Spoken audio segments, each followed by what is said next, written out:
Bienvenue. Tamagrabit, Aujourd'hui, on se une lecture penche sur une sémiotique question par Hassan Najer. vraiment passionnante. Comment l'identité marocaine, la fameuse tamagribite, comment elle se vit, comment elle se réinvente avec le numérique? Pour nourrir notre réflexion, on s'appuie sur des essais d'Hassan Najer. C'est un sémioticien, un spécialiste des signes, qui voit le Maroc comme un fascinant laboratoire sémiotique. Oui, un lieu où les significations culturelles sont toujours en mouvement, en pleine négociation. C'est une belle image. Exactement.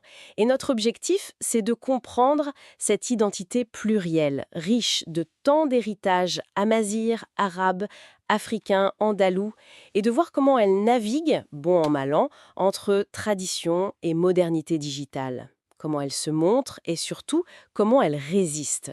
Alors pour commencer, cette tamagribite, qu'est-ce que c'est au juste? Les textes de Nager insistent bien, ce n'est pas quelque chose de figé. Non, pas du tout.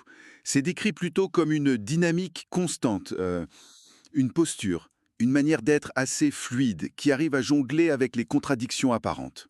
Une sorte de mosaïque alors, hein. Culturelle, linguistique, en perpétuel mouvement. C'est ça. Et Najek la voit comme une force créative, qui naît justement de cette hybridation. C'est une façon de résister à l'uniformisation en quelque sorte. Il utilise ce concept de l'homme multiple, Kaïn Muta'addid. C'est le Marocain d'aujourd'hui qui doit constamment naviguer entre le local et le global, le traditionnel et le moderne. Il porte plusieurs mondes en lui.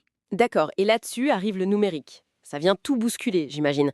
Un catalyseur peut-être, mais avec des risques. Oui, c'est un peu les deux. D'un côté, c'est vrai, ça offre une visibilité incroyable. Pensez aux langues, la darija, le tamazight. Toute la culture marocaine a une nouvelle scène. Mais le risque, c'est de transformer ça en une simple vitrine. Quelque chose de joli pour les festivals en ligne, facile à packager, mais qui cache un peu la richesse du quotidien. Exactement. C'est le danger de la simplification, de la mise en tourisme numérique si on veut. Et pourtant, ce qui est frappant, c'est la créativité, notamment des jeunes.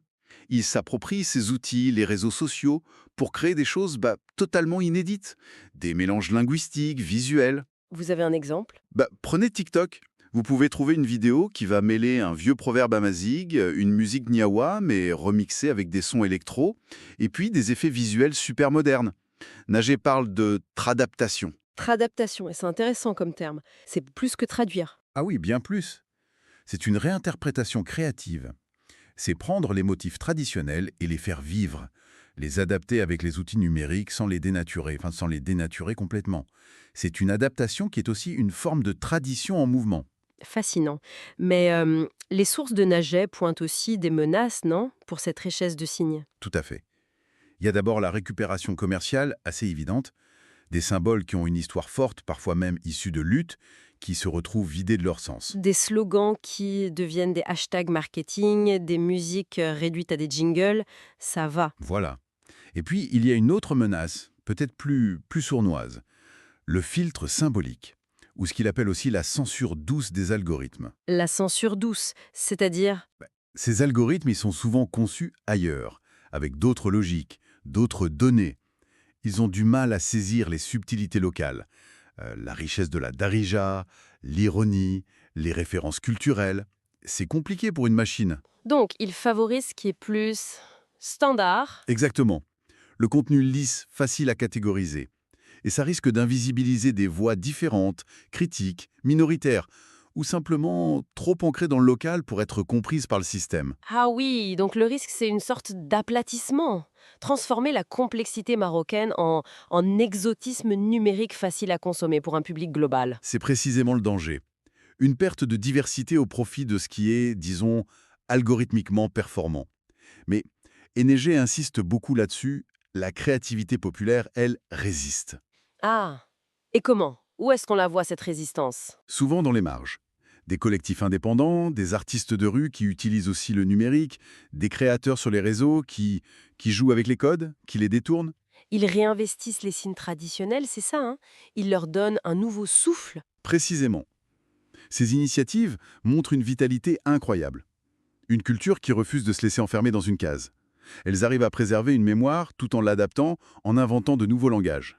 C'est vraiment dans cette tension créatrice, cette capacité à faire dialoguer les contraires, à rester vivante et parfois même conflictuelle, que réside la force de la Tamagribé d'aujourd'hui.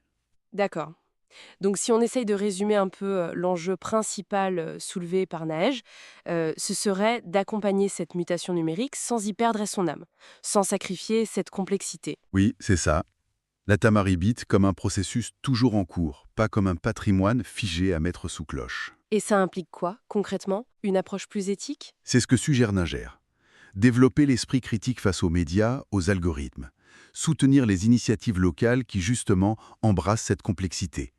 Analyser l'impact réel des plateformes. Bref, préserver ce qu'il appelle une écologie des signes. Une écologie des signes. C'est une belle formule pour finir. Et ça laisse une question ouverte, peut-être pour nos auditeurs.